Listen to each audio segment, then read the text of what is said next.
You know, when you think about it, in November 1960, this should have been, of course, a brilliant idea. You know, one with a royal and one, of course, offering, well, oodles of free publicity.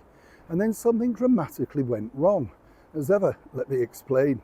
Morning, good to see you. Thank you so much as ever for your time. It is a funny thing, isn't it, when you look at the world of publicity. It doesn't matter who you're working with at the time, if they get into trouble or something goes wrong, then that can truly escalate. As we've seen with so many stars of late, you know, whether you're pictured alongside the disgraced newsreader Hugh Edwards, you've quickly got to remove that. Or indeed, for instance, if you were part of the rap scene with P. Diddy, Sean Combs. Doesn't matter who it is, does it? You don't see all of those celebrities now reposting pictures of themselves with Kamala Harris. No, bad for their image now. They've dumped them. Nothing new, you know, in the world of show business, because way back on this particular period in November 1960, Frank Sinatra announced that he was launching his own record label, Reprise. Yes, Elvis was at #1, and JFK announced his candidacy. And really, when you think about it, it was an exciting time in the world. Lots of things were starting. It was, of course, the start of the swinging 60s. And more importantly, it was all about basically making it big, getting a lot of publicity, and more importantly, making sure you hold on to it. But as ever, things can go wrong, even without your doing, as it were. You see, cast your mind back, way back to 1958, in fact, when they decided over at 20th Century Fox to do a remake of the 1917 movie, which was, of course, Cleopatra with Theda Bara. Now, what's interesting about that is they thought this was going to be quite a cheap movie, put together all that sort of stuff, and they decided that they weren't going to spend too much money. They were in fact going to use the British actress Joan Collins originally alongside Anthony Quayle. She was a contract player at 20th Century Fox, wouldn't cost too much, and looked spectacular, let's be honest. Now, there were numerous tests and all that sort of stuff, but it wasn't necessarily getting the feeling as the bosses decided. Now, 20th Century Fox at that time was headed by the likes of Spiros Skouras, and of course Buddy Adler was the chief in charge of all the production, alongside Darryl F. Zanuck. Now, fast forward a couple of years, and they're really now deciding to put the, well, pressure on getting this movie made. Ifel Mankiewicz alongside Walter Wager was, well, you know, another sort of, well, colossal idea. They then approached Elizabeth Taylor. Now, they had approached her previously when she'd appeared in Suddenly last summer, but she was too busy and still riding out her contract with MGM. But this time around, she wasn't really that keen. She'd been there, thought a bit boring, not that bothered, you know. So she said she wanted a percentage of the box office profits and a £1 million deal. This was come back to, well, an incredible thing when you think for £1 million in 1960 for a movie. This sent shockwaves through Hollywood. Now, fast forward, as I say, they've now got to the fact that they're going to be making this movie. But one thing that they really needed was some publicity. And the publicity really was all centered around the fact that Elizabeth wanted to film the movie over here in the United Kingdom. She thought it was going to be better. There was a tax break attached to that. And that's the reason really why Cleopatra started out over here.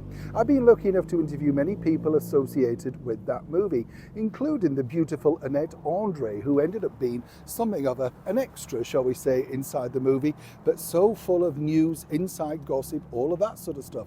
A wonderful, wonderful, beautiful lady who then found fame in things like Randall and Hopkirk Deceased. Now, what I found fascinating about this is simply this. You see, way back, as I say, in the tax break at Pinewood Studios, they decided, would it be possible to have a royal visit to make this big announcement about how Fox are going to be investing so much money in this movie and in their studios over here. So, well, yes, it's possible, yes, and maybe we could even have a royal premiere going well, right? Now, here's where it gets even more interesting, because they really wanted Her Majesty the Queen, but no, she didn't really just snap to, as it were, you know. So what they decided was none other than His Royal Highness, the Duke of Edinburgh, Prince Philip, and they would put this around a sort of dinner about, you know, helping movies and that sort of thing, you know, culture, media, that type of stuff. All went very well, including the entertainer who I got to know very well later on, Max Bygraves. I mentioned him recently. He was invited to the dinner of all people. And this, as I say, was a big thing. They were starting to build the sets and there was a few stars there, including this man, Stephen Boyd. Now, Stephen Boyd had been signed up to play Mark Antony. Yes, that's right, Mark Antony, alongside the beautiful Elizabeth Taylor. And this was the piece de resistance of what really happened behind the scenes, because as the Duke of Edinburgh was looking around the sets, there was Stephen Boyd, very good looking man, brilliant actor, and dressed in his costume.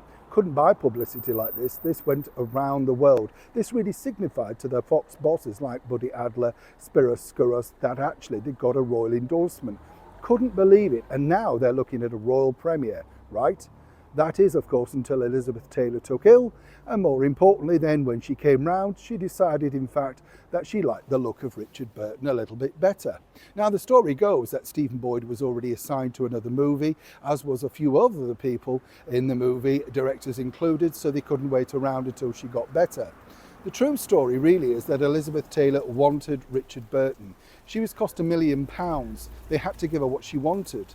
But in the interim, what they actually lost out on was a royal premiere and another royal visit. They couldn't use this picture with Stephen Boyd and Prince Philip in the end to market the movie because, well, it was out of date and he wasn't in the movie anymore. And of course, Prince Philip often recited this story as how he was something of a kiss of death for a launch of a movie. Not so, of course, but he had such a fun sense of humour. Behind the scenes, they still hoped that they could have a royal premiere. But that was really glitched when Elizabeth Taylor didn't like the finished product and at points wasn't ready to commit to having a London premiere. And that's the true story behind this picture, His Royal Highness the Duke of Edinburgh, Prince Philip, and Cleopatra. But it's funny, isn't it? Even by royal command, how things can take a turn for the worst. Neil Sean in the very heart of London.